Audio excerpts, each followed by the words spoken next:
June 21, 1941, 03:00 a.m. Eastern Poland. A thick mist blankets the forested borderlands. The air smells of damp earth and pine resin, heavy with anticipation. You can almost hear the frozen ground creak beneath the boots of the soldiers waiting silently in the early dawn. German infantrymen crouch in foxholes, helmets glinting faintly in the pale light, eyes fixed on the horizon.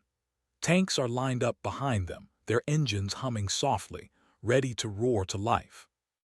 Above, reconnaissance aircraft glide silently, wings cutting through the pre-dawn gloom, shadowing the enemy lines. Colonel Heinz Guderian checks his wristwatch for the third time in 10 minutes. A nervous energy ripples through the men, yet their faces show discipline and focus. Radios click faintly, orders are repeated, memorized, and confirmed. Somewhere in the distance, the first artillery units are taking position, their barrels pointed toward the vast forests of the Soviet Union. Every soldier knows what is coming, yet none can fully grasp the scale. At 03:15, a single flare arcs into the sky, a faint star in the darkness. Seconds later, the rumble begins. Tanks lurch forward, tearing up the muddy earth. Mortar fire begins, first sporadic, then relentless, echoing through the trees. You can feel it in your chest, the vibration of armored engines, the whine of planes, the deafening crack of rifles. Hitler's ambition has been clear for years. Now, it takes physical shape in the form of Operation Barbarossa, the largest military invasion in human history. Over 3 million men, thousands of tanks, and countless aircraft surge forward, aiming to crush the Soviet Union in a single, decisive blow. The first towns are shelled, electricity cut, telegraphs destroyed. Civilians flee into forests, leaving behind shattered windows and abandoned livestock. Soldiers move forward with precision, yet the air is thick with uncertainty. Every corner of this vast eastern frontier hides danger, every hill could conceal enemy troops, and every shadow could be death. The German advance seems unstoppable at first. Panzer divisions roll through villages like thunder across the plains. Soviet border outposts are overrun within hours. But already, deep in the snow-melting mud of early June, problems begin to emerge. Supply lines stretch thin. Radios struggle to communicate across hundreds of kilometers. The scale of the terrain is overwhelming, even for the meticulously planned Wehrmacht. And in the midst of it all, a question hovers in the frozen air. Can even Hitler's carefully crafted blitzkrieg survive the immensity of the Soviet Union? June 22, 1941, 08:00 a.m. near Brest-Litovsk, Soviet Union. The morning sun struggles to pierce the low-hanging clouds, casting gray light over a land about to become a killing field. You can almost smell the smoke from burning villages as German infantry pushes forward, rifles ready, boots sinking into wet soil. Tanks churn the muddy roads, their tracks tearing through farmland. Artillery shells scream overhead, leaving trails of smoke and fire. Lieutenant Kurt Mayer peers through binoculars, scanning the horizon for Soviet resistance. In the distance, a small village smolders, rooftops shattered, walls riddled with bullet holes. The first encounters are brutal. Red Army units, often outnumbered and poorly equipped, fight with desperate courage. Machine gun nests rattle, mortars explode in fields once green with wheat. Each step forward costs lives, both German and Soviet. Planes dive from the sky, Junkers, Stukas, strafing trains, bridges, and columns of retreating soldiers. The deafening roar of engines mixes with screams and gunfire. Civilians hide in cellars, terrified, as the advance rips through towns, leaving a trail of destruction that will define this campaign. The scale is unimaginable. Millions of men, thousands of tanks, aircraft, and artillery pieces are now locked in an epic struggle over a vast and unforgiving land. Supply lines are already stretched. Fuel trucks struggle along muddy roads. Radios crackle with lost transmissions. Winter is months away, but the first signs of logistical strain appear as units march hundreds of kilometers from their bases. Officers curse under their breath. Soldiers grumble with exhaustion. Even as the German army pushes forward, the Soviet Union's vastness begins to show its teeth. By midday, the first Soviet counterattacks occur. Infantry armed with rifles, Molotov cocktails, and sheer determination hurl themselves at advancing tanks. Panzer divisions halt briefly, surprised by the ferocity. The fighting is chaotic, brutal, intimate. Men killing at point-blank range in forests, villages, and fields. There is no glamour here, only survival. And yet, Hitler's ambition drives the machine relentlessly forward. Cities like Brest-Litovsk fall, but the deeper the Wehrmacht penetrates, the more they encounter not just resistance, but a nation unwilling to surrender. Every victory brings new problems. Every mile gained stretches the soldiers thinner. Every destroyed bridge and blown-up railway foreshadows a future campaign that may not be as simple as blitzkrieg theory predicts. The Eastern Front has awakened in full force, and both armies are only beginning to realize the horrifying scale of the struggle that lies ahead. June 25, 1941, 02:30 p.m. near Minsk, Soviet Union. The once quiet roads are now clogged with fleeing civilians, horse-drawn carts, and abandoned vehicles. Smoke from shelling drifts across fields, turning the sun into a dim, sickly orb. You can almost feel the despair in the air, the palpable terror of families torn from homes, children clinging to parents, old men trudging through mud that reaches their knees. Behind them, German tanks rumble relentlessly, machine guns rattling in bursts of lethal precision. Sergeant Heinrich Bauer kneels beside a shell crater, bandaging a comrade whose arm is torn by shrapnel. His face is pale, eyes hollow from hours of combat. Around him, soldiers march with disciplined rhythm, yet the reality of slaughter presses on them. Every advancing foot brings both a tactical victory and the haunting weight of lives lost, friend and foe alike. The ground itself seems soaked with blood, churned by hundreds of tanks, artillery barrages, and marching boots. The Soviet resistance is fierce, even if disorganized. Red Army units launch desperate counterattacks, sometimes successful, sometimes annihilated within minutes. Villages erupt into chaos as barricades are erected from furniture, farms, and debris. Civilians are caught in the crossfire, and the Wehrmacht soldiers face a moral and emotional strain that few imagined back in Berlin. Fear and adrenaline blend, creating a surreal tension that hangs over the land like a thick fog. Air attacks magnify the horror. Stuka dive bombers scream through the sky, targeting train stations, supply depots, and fleeing columns. The whistling of bombs overhead is nearly deafening, followed by the crump of explosions that throw earth, wood, and bodies into the air. Soldiers duck, civilians scream, and yet the advance does not pause. Blitzkrieg is relentless, unforgiving, and indifferent to human suffering. Even as the Wehrmacht moves forward, winter is months away, but the Eastern European terrain already begins to challenge them. Swamps, rivers, and dense forests slow their pace. Supply trucks get stuck, fuel and ammunition run low, and officers begin to whisper warnings about the impossibility of sustaining such a massive invasion over these distances. Yet Hitler's orders are absolute: advance, destroy, conquer. By the evening, the first grim realization spreads among the troops. Victory will not come without unimaginable human cost. Both German and Soviet soldiers are expendable cogs in the war machine, and civilians, millions of them, are trapped in the gears of history grinding toward catastrophe. Somewhere in the smoke-filled horizon, the question remains unspoken but unavoidable. Can even the most meticulous plans survive the sheer brutality of men, weather, and terrain? July 15, 1941, 05:00 a.m. Smolensk, Soviet Union. Morning fog blankets the ruins of a village along the Dnieper River. You can almost hear the distant rumble of artillery as German panzer divisions attempt to encircle Soviet forces.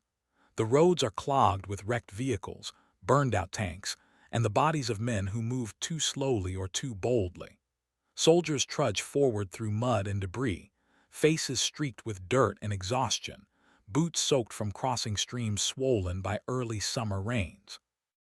Colonel Friedrich von Paulus, reviewing maps in his mobile command tent, realizes that the distances are staggering. Communication lines stretch for hundreds of kilometers, and every destroyed bridge or bombed railway threatens to halt the advance.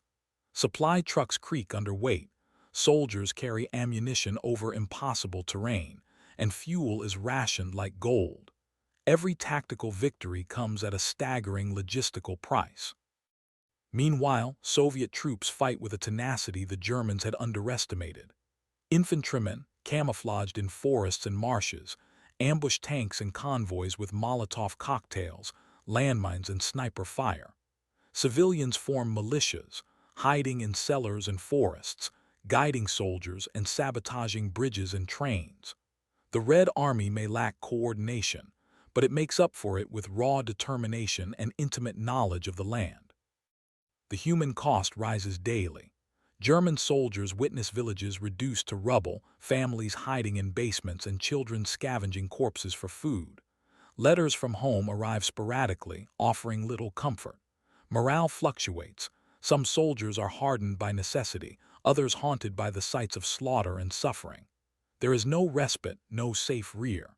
Every mile eastward seems to stretch endlessly, each day heavier than the last. Planes scream overhead, Junkers and Stukas, but Soviet fighters dog them relentlessly.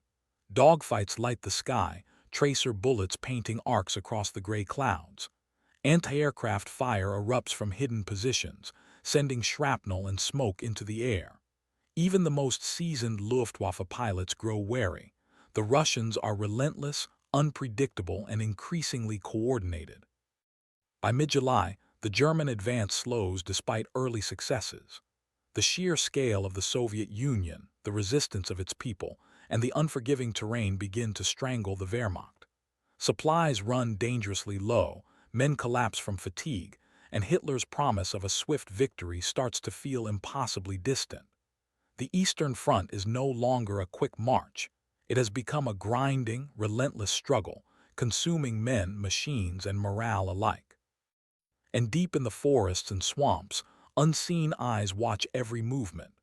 Ambushes, counterattacks, and improvised defenses remind the invaders that the Soviet land is vast, merciless, and unforgiving. November 20th, 1941, 06:00 a.m. near Moscow, Soviet Union.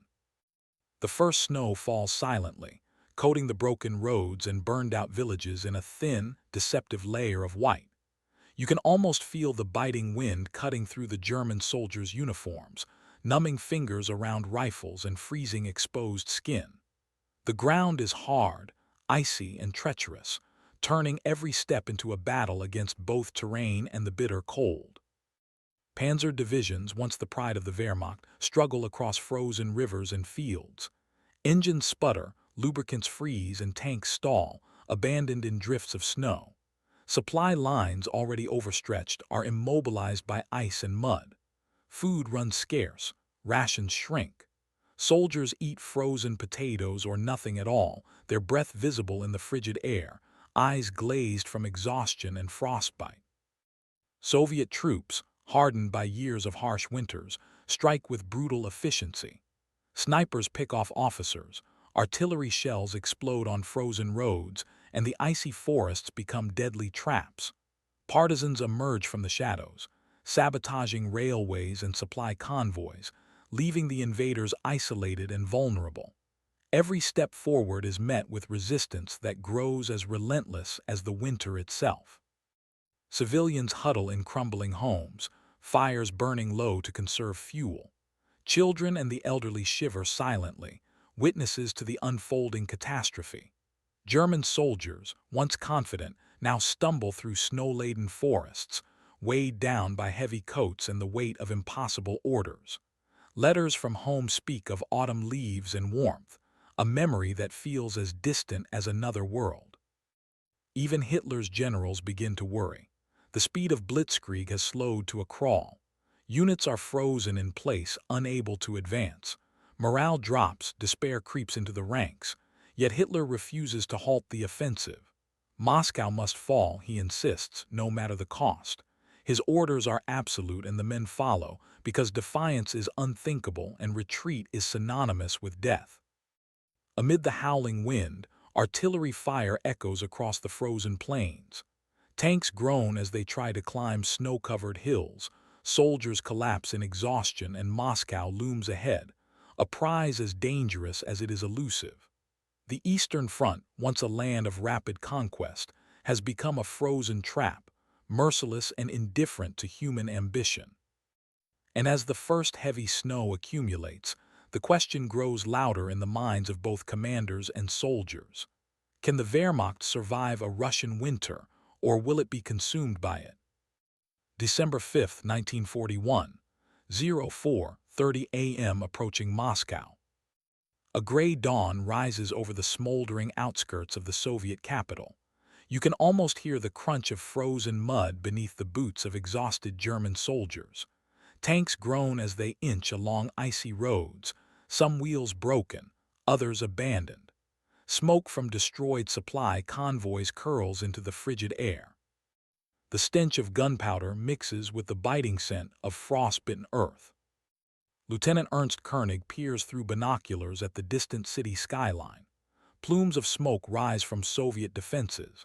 Anti-tank barricades and trenches crisscross the roads like veins of resistance. Civilians scuttle through shattered streets, huddling in basements as artillery shells tear through buildings and streets.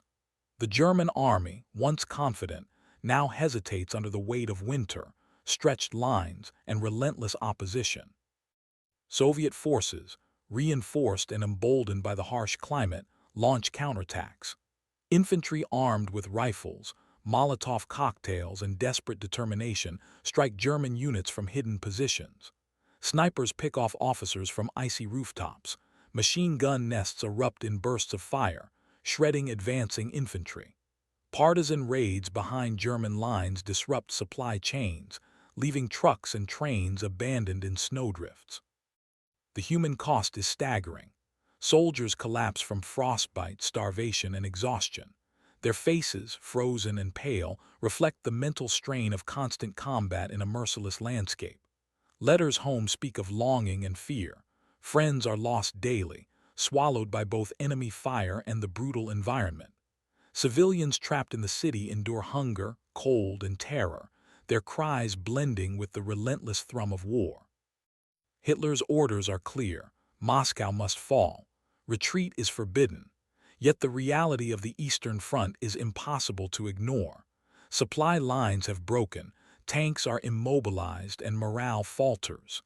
Even the once feared Wehrmacht generals whisper in tents, questioning the wisdom of pressing on. By mid-December, the German army stands at the threshold of Moscow, battered, freezing, and uncertain. The Soviet defenses remain resolute, the city unyielding. The blitzkrieg that promised swift victory has become a grinding, desperate struggle for survival, one that may mark the turning point of the war itself. The question hangs over the icy plains. Will Hitler's ambition collapse under the weight of men, machines, and the Russian winter? December 16, 1941, 03:00 a.m. outside Moscow. A bitter wind sweeps across the snow-covered fields. German soldiers shiver in their heavy coats, breath visible in the freezing air, faces gaunt and frostbitten. Tanks sit stalled in icy mud, engines frozen, tracks spinning uselessly. Ammunition is scarce, rations are nearly gone, and morale is at its lowest since the campaign began. You can almost hear the despair in the soldiers' footsteps as they trudge forward, knowing the city ahead remains unconquered. Meanwhile, Soviet reinforcements arrive, battle-hardened and determined. Siberian divisions, accustomed to the brutal winters, emerge from the east, their faces stoic, eyes cold and unwavering. Artillery shells whistle across the air, landing with precision. Infantrymen hide in forests and trenches, striking German units with relentless ferocity. Every ambush, every counterattack chips away at the Wehrmacht's strength. Lieutenant Fritz Lang huddles behind a burned-out tank, watching a snowstorm obscure the battlefield.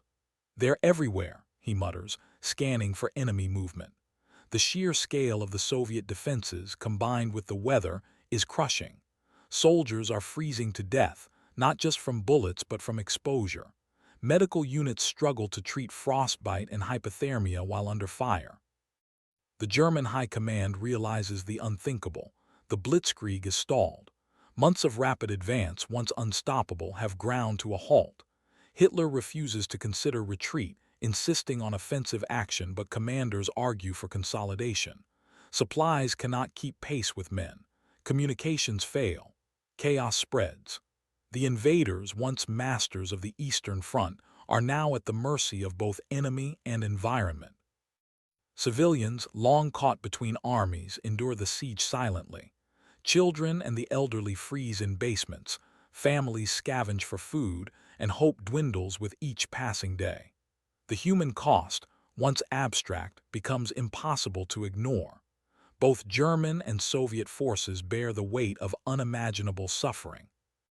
By late December, the first Soviet counteroffensive begins. Tanks roll from forests, infantry surges from hidden trenches, and artillery rains down relentlessly. German units are pushed back for the first time since the invasion began. The tide has turned. The Eastern Front, once a theater of Nazi triumph, now becomes a struggle for survival. And amid the frozen ruins, one truth becomes undeniable. Hitler's ambition has collided with the reality of Russia, and the cost will be measured in millions of lives. January 7, 1942, 08:00 a.m. Western outskirts of Moscow. Snow blankets the battlefield like a shroud. German soldiers retreat in exhausted, disorganized lines, boots sinking into icy mud, rifles clutched tightly despite trembling fingers. Tanks abandoned in drifts mark the path of defeat. You can almost hear the groan of metal against frozen ground, the crackle of distant artillery, and the muffled shouts of officers trying to restore order amidst chaos. Colonel Hermann Balk rides atop a half-track, scanning the horizon. Supplies are nearly gone. Fuel, food, and ammunition have been consumed in the futile push toward Moscow. Soldiers huddle in makeshift shelters, faces hollow from hunger and frostbite. The initial arrogance of the Wehrmacht has been replaced by grim recognition. The Eastern Front is a monstrous adversary, and it does not yield. Soviet forces press relentlessly. Partisans sabotage railways and supply lines. Snipers pick off stragglers. Entire German units are surrounded and forced to surrender. The winter, once underestimated, has become a weapon as deadly as any artillery shell. Hypothermia claims as many men as enemy fire. Morale has crumbled. Desertion and despair spread quietly among the ranks. Civilians, meanwhile, witness the devastating consequences of invasion. Villages lie in ruins, families displaced or killed, livestock destroyed, and winters endured without food or fuel. The Russian people, though battered, show resilience. Local militias assist Soviet forces, guiding troops through forests and swamps, turning knowledge of the terrain into a strategic advantage. Hitler refuses to acknowledge the retreat publicly. Orders still demand offensive action, but the front has fractured. The myth of invincibility is shattered. Commanders begin to whisper among themselves, recognizing that the ambition of Operation Barbarossa has collided with the harsh reality of geography, climate, and determined resistance. By mid-January, the retreat becomes a race for survival. The Eastern Front has claimed hundreds of thousands of lives in just 6 months. Tanks, guns, and human bodies litter the frozen plains. Supply lines are destroyed. Morale is shattered. And the Wehrmacht faces a bitter truth. The campaign meant to crush the Soviet Union has become a costly quagmire. And in the frozen expanse, one haunting realization settles over every soldier.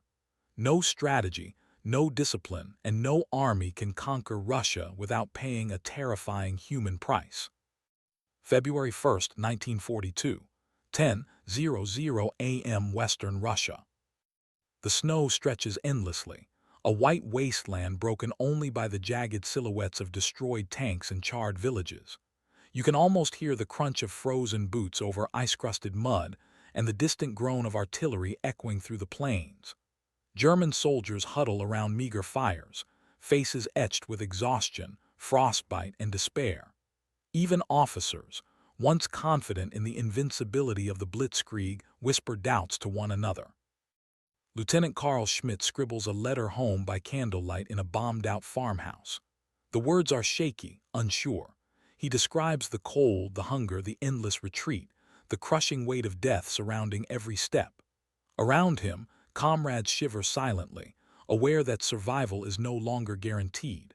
Tanks are immobilized, trucks abandoned, and rifles frozen in the icy hands of men whose courage cannot overcome nature. Soviet forces press forward with methodical precision. Trenches bristle with machine guns, forests hide snipers, and artillery shells tear through frozen earth and German lines alike. Local militias guide Soviet units, sabotaging roads and supply lines. Every advance by the Germans is met with counterattacks, ambushes, and traps, turning what was meant to be a lightning campaign into a slow, punishing grind. Civilians remain trapped in the crossfire. Small towns, once full of life, now lie in ruin. Smoke rises from burning barns, children scavenge for food amid snowdrifts, and elderly citizens huddle in cellars. The human cost is staggering, invisible in strategic maps but painfully present in every frozen footstep, every abandoned village, and every shell-shocked face. By mid-February, the realization is undeniable. The blitzkrieg is broken. Hitler's promise of a swift conquest has collapsed under the weight of Russian winter, Soviet resilience, and logistical impossibilities. The myth of German invincibility has been shattered, not by a single battle, but by months of attrition, exposure, and relentless opposition. The Eastern Front has become more than a military campaign. It is a crucible that tests the limits of human endurance, strategy, and ambition. Every soldier knows the truth now. Victory in Russia comes at a cost so high that few can survive to tell the tale. March 10, 1942, Western Russia. The sun hangs low over the frostbitten landscape, casting long, ghostly shadows over a battlefield littered with the remnants of men, machines, and shattered ambition.